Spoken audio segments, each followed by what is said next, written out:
Viewers, आप देख रहे हैं लियाकत फिजिक्स और आज हम अपने चैप्टर को कंटिन्यू करते हुए हम मोमेंटम डिस्कस कर रहे थे। मोमेंटम ही को हम कंटिन्यू कर रहे हैं अपने अगले टॉपिक के अंदर, यानी कि law of conservation of momentum. Momentum आप जानते हैं कि मोशन की क्वांटिटी को हम मोमेंटम कहते हैं। तो आज हम स्टडी ये करने जा रहे हैं कि मोमेंटम जो है वो law of conservation of momentum को किस तरीके से सेटिस्फाई करता है, यानी कि momentum never created never destroyed, वो वाला हिसाब किताब है यहाँ। तो अगर अभी तक आपने हमारा चैनल सब्सक्राइब नहीं किया तो पहले हमारा चैनल सब्सक्राइब करें, साथ में बेल आइकन प्रेस करना मत भूलिएगा ताकि हमारी आने वाली हर नई वीडियो का नोटिफिकेशन आपको मिलता रहे। तो चलिए अब हम स्टार्ट करते हैं निहायत इम्पॉर्टेंट टॉपिक, जो कि हमारे चैप्टर नंबर 3 डायनेमिक्स का जो चैप्टर है हमारी बुक में, उसके अंदर निहायत इम्पॉर्टेंट टॉपिक है हमारे पास law of conservation of momentum. Momentum हम किसे कहते हैं, पिछले टॉपिक से हम पढ़ चुके हैं बड़ी डिटेल के साथ। मोमेंटम हम कहते हैं क्वांटिटी ऑफ मोशन को, कि मोशन क्या है उसे हम मेजर किस चीज़ में कर सकते हैं। तो मोमेंटम को हम मेजर करते हैं किस में, मोशन को हम मेजर करते हैं किस में, मोमेंटम में। तो अब आप देखें मोशन को हम मेजर करते हैं किस में, मोमेंटम के ज़रिए से। तो अब हम आप डिस्कस क्या करने जा रहे हैं, डिस्कस ये करने जा रहे हैं कि हम अगर एक आइसोलेटेड सिस्टम लें। आइसोलेटेड सिस्टम कौन सा सिस्टम होता है, वो सिस्टम जिसके अंदर कोई एक्सटर्नल फोर्स ना अप्लाई हो। फिजिकली अगर आप ज़रा विजुअलाइज कर सके तो मैं आपको बताना चाह रही हूँ कि आप एक ग्लास लें, मीन ग्लास का हमारे पास एक केबिन बनी हुई है और उसके अंदर वो पूरा सिस्टम हो रहा है, सही है, यानी कि बाहर से कोई एक्सटर्नल फोर्स अप्लाई नहीं हो रही है, बॉडीज खुद मोशन कर रही हैं और वहाँ पर जो मोशन होता है वो बिल्कुल कांस्टेंट रहता है। वो दो बॉडीज जो हैं, वो जो ग्लास के अंदर मोशन कर रही हैं, आप सपोज करें कि दो बॉडीज हैं वो ग्लास के अंदर मोशन कर रही हैं, यानी कि बाहर से कोई फोर्स उन पर अप्लाई नहीं हो रही, अंदर वो खुद ही मूव कर रही हैं। अब वो जो अंदर उनका मोशन है वो हमेशा कांस्टेंट रहेगा, हमेशा, सही है, जब तक उनके पास सफिशिएंट एनर्जी मौजूद है वो मोशन करने के लिए, वो मोशन हमेशा कांस्टेंट रहेगा। अब ये बात मैंने आपको विजुअलाइजली बता दी ताकि आप ये बात एनालिटिकली समझ लें। डायग्रामेटिकली आप देखिए हमारे पास सपोज के दो बॉडीज हैं, एक बॉडी है m1 डिफरेंट मास है इसका, दूसरी बॉडी है m2 डिफरेंट मास है और दोनों मूव कर रही हैं। m1 मूव कर रही है u1 मतलब कि उसकी वेलोसिटी को मैंने ख़ास नाम दिया क्या, u1, और m2 जो है, जो सेकंड वन बॉडी है, वो मूव कर रही है किस वेलोसिटी से, u2 से, यानी उसकी एक अलग वेलोसिटी है, m1 की अपनी वेलोसिटी भी है और एक अलग मास भी है, जबकि जो सेकंड वन बॉडी है उसका एक अपना मास है और अपनी वेलोसिटी है। लेकिन क्या हुआ हमारे पास, वो क्लोज सिस्टम के अंदर है, ये बात मैंने आपको पहले बता दी, आइसोलेटेड सिस्टम में है वो हमारे पास। तो मैंने क्या किया, वो दो बॉडीज खुद ही मूव कर रही थी, मोशन के दौरान वो दोनों बॉडीज आपस में एक दूसरे के साथ टकरा गई। क्या हुआ उनके दरमियान, कोलाइड किया उन दोनों ने एक दूसरे को। तो क्या हुआ, पहली वाली बॉडी ने दूसरी बॉडी पर भी फोर्स अप्लाई की, क्योंकि टकराई है तो फोर्स अप्लाई होगी, और दूसरी बॉडी ने पहली बॉडी पर फोर्स अप्लाई की, जिसके नतीजे में क्या हुआ, मास तो सेम ही रहेगा दोनों का, सही है, मास तो कांस्टेंट क्वांटिटी है, लेकिन जो वेलोसिटी है हमारे पास वो चेंज हो गई है। जो पहले m1 थी वो पहले मूव कर रही थी u1 से, लेकिन अब वो मूव कर रही है किस वेलोसिटी से, v1 से। और आप देखें जो बॉडी 2 थी वो पहले मूव कर रही थी u2 वेलोसिटी से, लेकिन अब वो मूव कर रही है किस वेलोसिटी से, v2 वेलोसिटी से। तो हमें फिजिक्स ये कहती है कि जो बॉडी का पहले मोशन था, यानी कि पहले बॉडी जिस स्पीड से मोशन कर रही थी, कोलिजन के बाद भी उसका मोशन वही रहेगा। क्लियर हो गया। लेकिन ये बातें तो हमने की डायग्रामेटिकली, एनालिटिकली, अब हम प्रूफ करेंगे मैथमेटिकली, क्योंकि फिजिक्स के अंदर एनालिटिकल फिजिक्स का कंसिडरेशन है हमारे पास असर रखती है, डायग्रामेटिकली चीज़ें असर रखती हैं, बेशक रखती हैं, लेकिन मेन प्रूफ मैथमेटिकली होते हैं। फिजिक्स मानती मैथमेटिकल प्रूफ्स को है, तो हम हर टर्मिनोलॉजी को मैथमेटिकल प्रूफ्स के ज़रिए प्रूफ करते हैं ताकि फिर वो बात हमारी स्टैंड कर सके, स्ट्रॉन्ग बेस पर। तो हम पहले प्रूफ करते हैं। तो पहले हम फाइंड करते हैं, आप देखें पहले हम फाइंड करते हैं क्या, मोमेंटम बिफोर कोलिजन।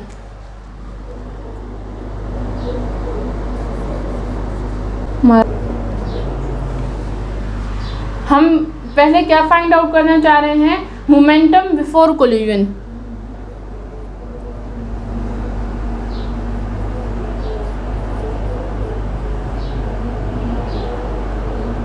तो हम दोनों बॉडीज का वन बाय वन फाइंड करेंगे।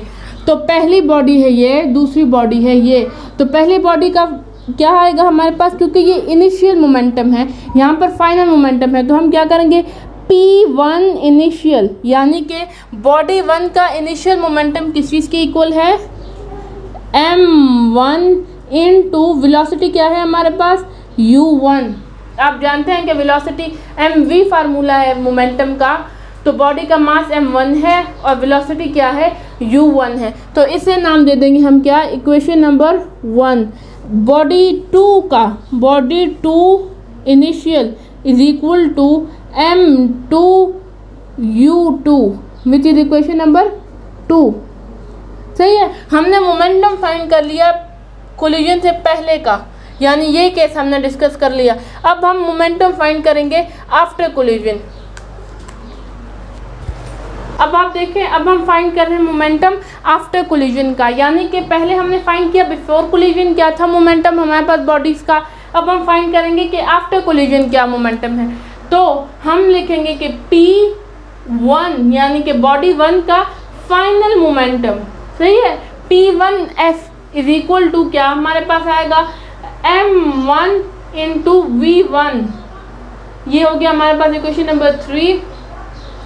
और सेकेंड वन बॉडी का m2 final momentum is equal to m2 v2 which is equation number 4। 4 equation बन गए हमारे पास। पहला equation initial momentum before collision, first body का क्या था और सेकंड बॉडी का क्या था। बिफोर आफ्टर कोलिजन क्या हुआ हमारे पास, आफ्टर कोलिजन मोमेंटम चेंज हुआ और उसका 3 और 4 हमारे पास इक्वेशन आ गया। सही है, ये दोनों केसेस डिस्कस हो गए हमारे पास, इनके हमारे पास 4 बड़े इक्वेशन भी आ गए। अब जब कोलिजन हुई तब क्या हुआ हमारे पास, ये वाली स्टेज जो आई हमारे पास, ये वाली स्टेज, इस स्टेज में हमारे पास क्या हुआ, इस स्टेज में when these two bodies collide together they applied force on each other, F12 and F21। ये दोनों बॉडी जब आपस में कोलाइड हुई तो उन्होंने एक दूसरे पर फोर्स अप्लाई की।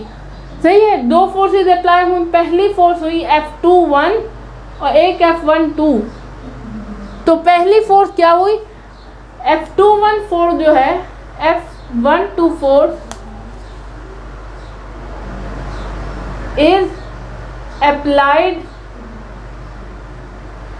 by body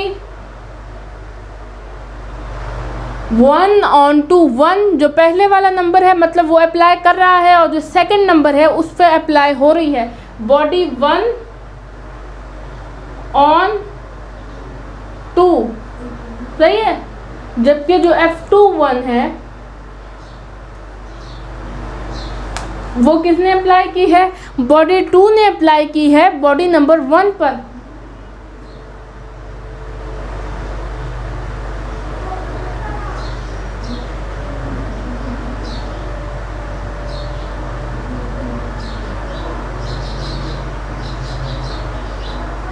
तो यहाँ पर एक नहायत इंटरेस्टिंग केस आप देखें कि दोनों बॉडीज एक दूसरे पर फोर्स अप्लाई कर रही हैं,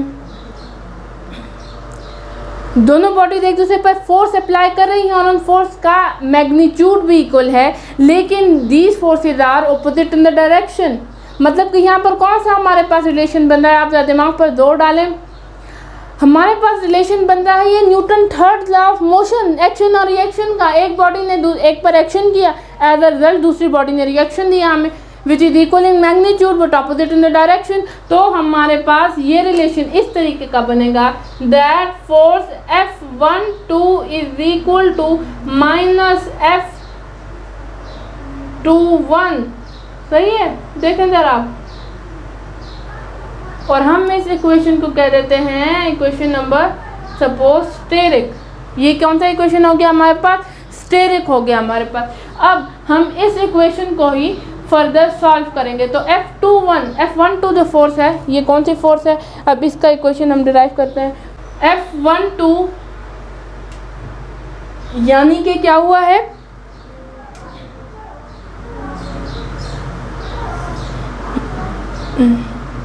तो अब आप देखें F12 से क्या हुआ है, फर्स्ट बॉडी ने फोर्स अप्लाई की है, सेकेंड बॉडी पर मोमेंटम उसका चेंज हुआ है, यानी कि मोमेंटम किस बॉडी का चेंज हुआ है, सेकेंड बॉडी का। तो हम यहाँ लिखेंगे del P2 divided by del T। इससे पहले की वीडियो में हम ये रिलेशन डिटेल से डिस्कस कर चुके हैं कि फोर्स और मोमेंटम का आपस में क्या रिलेशन है, सही है। तो यहाँ पर क्या हुआ हमारे पास, आप देखें डेल P2 का क्या मतलब है हमारे पास, यानी कि तो देखिए आप हमारे पास सेकंड बॉडी के अंदर चेंज आया है मोमेंटम में। तो सेकंड बॉडी को आप देखें, सेकंड बॉडी के दो इक्वेशन है हमारे पास। सेकंड बॉडी के एक इक्वेशन है ये और एक इक्वेशन है ये, और डेल का क्या मतलब है, फाइनल माइनस इनिशियल।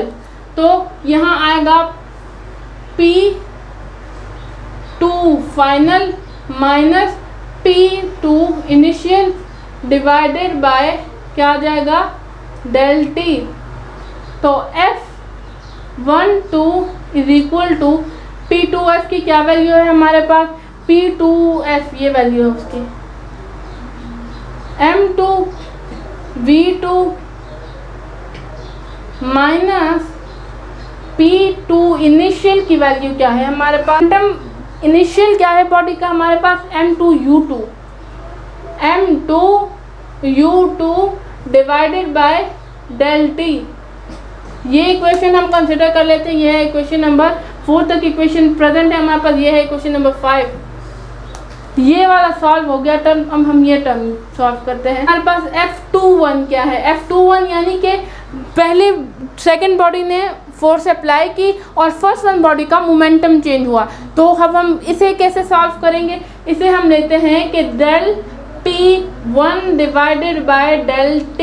देखिए हम यहाँ पर क्या करेंगे, हम F21 is equal to P1 final minus P1 initial divided by del T। Values put कर देंगे हम। P1 फाइनल की क्या वैल्यू है हमारे पास, P1 फाइनल की वैल्यू है हमारे पास M1V1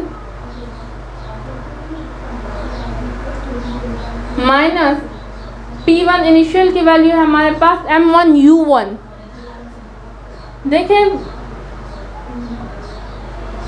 divided by del T। देखिए ये नहीं है हमारे पास कि आप एक बार बैठेंगे और आपने एक बार वीडियो देखी और आप न्यूमेरिकल सॉल्व करने बैठ गए या आप कोई भी मैथमेटिकल प्रूफ करने बैठ गए तो आपको फ़ौरन आ जाएगा। नहीं, आपको प्रैक्टिस करनी पड़ेगी। से वीडियो बार बार देखें, एक एक पॉइंट को नोट करें। सही है, ये बहुत नाजुक मामलात हैं मैथमेटिकल प्रूफ्स वाले। यहाँ पर आप एक इक्वेशन में गलत हो गए, एक इक्वेशन आपने गलत पुट कर दिया तो सारा का सारा जो हमारे पास मैथमेटिकल प्रूफ है वो गलत आएगा। तो आप देखें अब तक हमने इक्वेशन जो है वो प्रूफ कर लिए हैं। हमने ये जो न्यूटन का थर्ड लॉ था इसका इक्वेशन बनाया था स्टेरिक, इसमें हमने ये दोनों इक्वेशन जो है वो फाइंड कर लिए हैं। अब ये क्वेश्चन नंबर 5 और 6 हम इसमें पुट कर देंगे। सही है, तो पुट क्या कैसे करना है हमने देखें। हम हमारे पास इक्वेशन पड़ा हुआ है यहाँ पर F12 is equal to minus F21।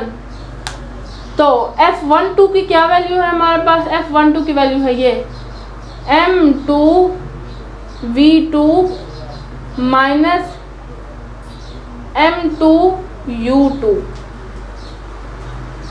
Divided by del T is equal to F21 की क्या वैल्यू है। पहले तो ये वाला माइनस आपने याद करके रखना है, ये माइनस ज़रूर लगे, माइनस ये वाला, और फिर आप अपनी वैल्यू लगाएंगे कि M1V1 माइनस M1U1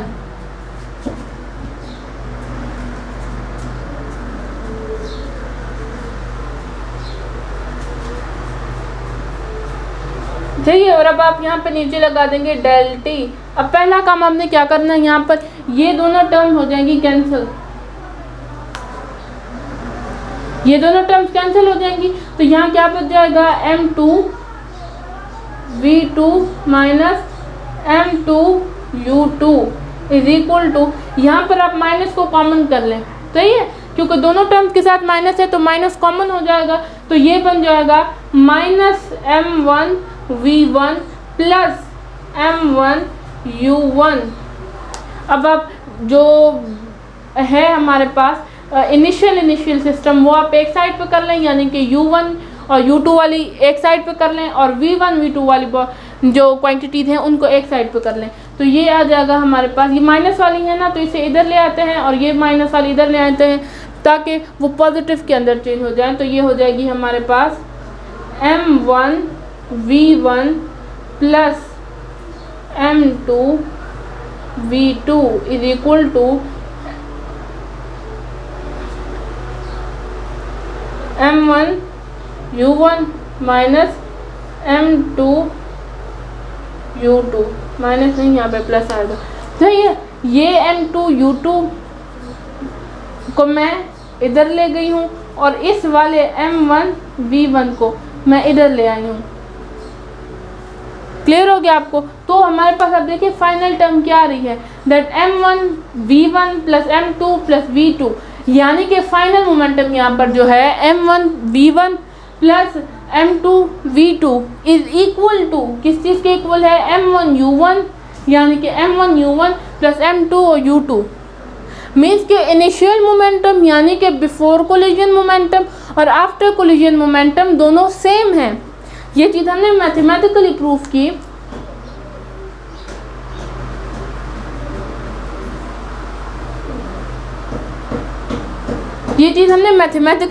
की, कि ये दोनों सेम हैं, यानी कि मोमेंटम अगर एक आइसोलेटेड सिस्टम में है तो मोशन जो है, मोशन की क्वांटिटी उसके अंदर कोई चेंज नहीं आएगा हमारे पास, सही है। आई होप आपको क्लियर हो गया हो ये टॉपिक।